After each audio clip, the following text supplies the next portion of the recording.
I'm here with Jaap-Henk. He's the Sommelier at Tokara restaurant, and he's started a series which is quite fun called the Sommelier Shootout.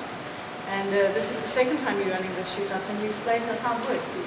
Yeah, it's actually, as I said, it's a thing we started last year with Richard approaching me and saying, but he wants to do a menu where he designs a menu, then we have to pair the wines with it. He was tired of people bringing him wine and saying, please design a dish to go with the wine, and wanted to do it the other way around. And literally the first one was quite difficult. He used everything that weren't supposed to work with wine, from asparagus and artichokes and bitterness and acidity and lots of spice. All in the same plate. Sometimes, and over all the courses, and then finishing dessert very savoury. For this one, he said he made it a little bit easier. I said easier is definitely not less tricky. So it'll be a very, very interesting night tonight. Okay. As well. We have 4 sommeliers, and there are 4 courses, and each sommelier has chosen a wine with each course. Yeah.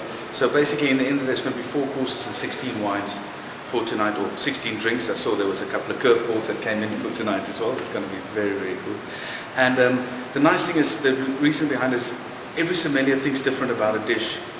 He has his own interpretation, what wine will work or what drink will work with that.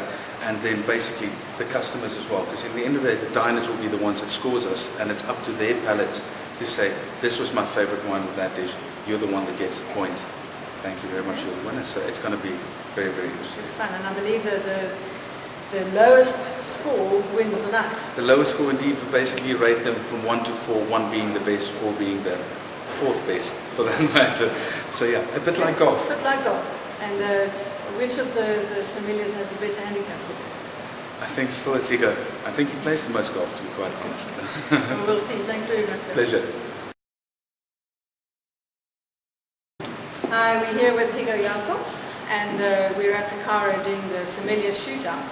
And Higgo is the chairman of the South African Sommelier Association. So Higgo, if you can tell us, what is a sommelier? Is it just a wine waiter? I think, in essence, a sommelier is somebody that loves wine. We've neglected the profession a little bit in South Africa, so a sommelier is more than that. It's a lifestyle choice, and it's a food and wine combination thing, so that's where it becomes a valuable asset in a restaurant to have somebody that knows the wines, but also the menu very well to do that pairing.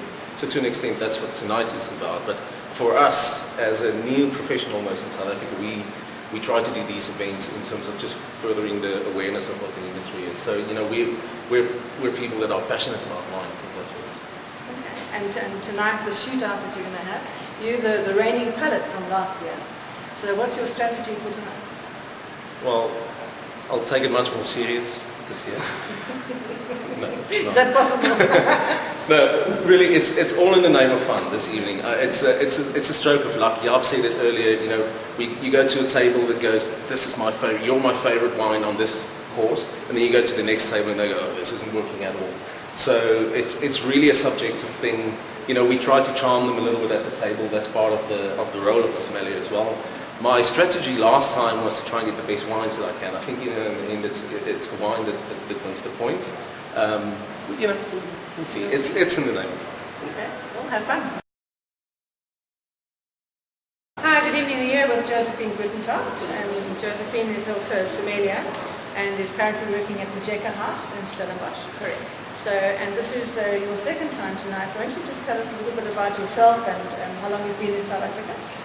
I've been in South Africa for 4 years, and almost 4.5 now. I came here, I've been a qualified sommelier for 11 years, and I came here just to do a 1-year contract. And South Africa got you. Exactly, it got me. For the wine, the winelands, the people, the wines, everything like that. I would never live in Johannesburg, but living this side, I love it. So it's been 4 years. This is my 3rd job, and I've really, really enjoyed it, and I've learned so much about wine from living in a wine-producing country. I used to travel a lot when I lived in Sweden, but of course it's not there at your doorstep, so it's something different. Okay, and what's your secret strategy for tonight? Man, I don't really have one. I just want to have fun. I don't only have wine tonight. So I've got purples. Yeah, they're like, she's crazy. I've got a beer as well for the main course, and then I've actually made a rum infusion for the dessert. Yeah.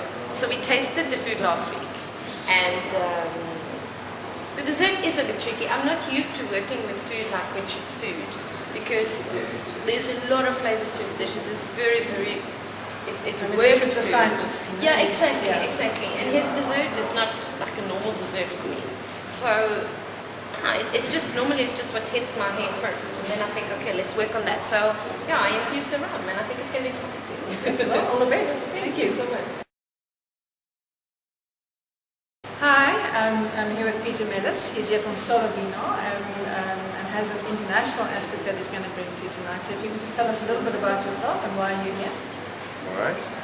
Well, we're actually wine importers. We bring in a lot of wines from overseas, from pretty much every continent that you can think about except Africa. So yeah, the interesting thing for us is we work a lot with the Sommeliers and the Sommelier Association. So that for us is really great. And we thought, okay, maybe it's fun. It is the second time. We were You here. participated last time? No, Oh. but we were here. Okay. So we did experience it, and it was just fun to bring an extra element and see what international wines can do, which I would say bring another palette into the game, and that would be interesting. Okay. And do they do similar shootouts in Holland? Yeah, definitely. Do you participate in them internationally? Yeah, look, wine and food it's our passion, so that is basically where we come from for like the last 20 years.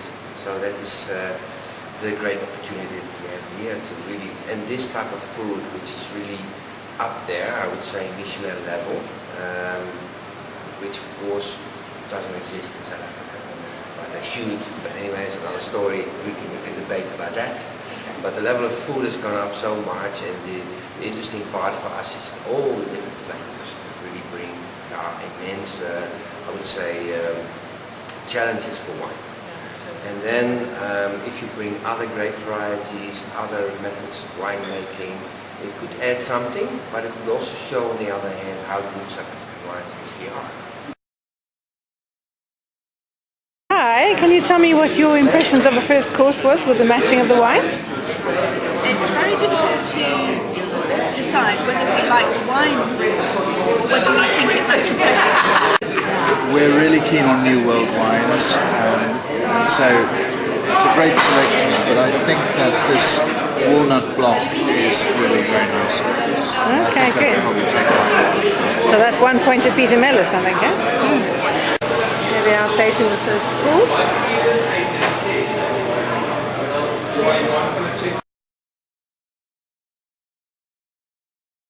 Simon, tell us about that first course. What did you choose as your best wine? It was actually really difficult. The dish prepared by Richard is quite complex, and there's a lot of different ingredients. So I think for any sommelier, it's probably quite a daunting task to figure out a wine that went with the whole dish, because different elements work with different wines for me. But I think overall the Rizan works probably the best. And I think it was the kind of texture of the Rizan. It's a very clean, crisp wine, and that seemed to go well with all the different elements combined.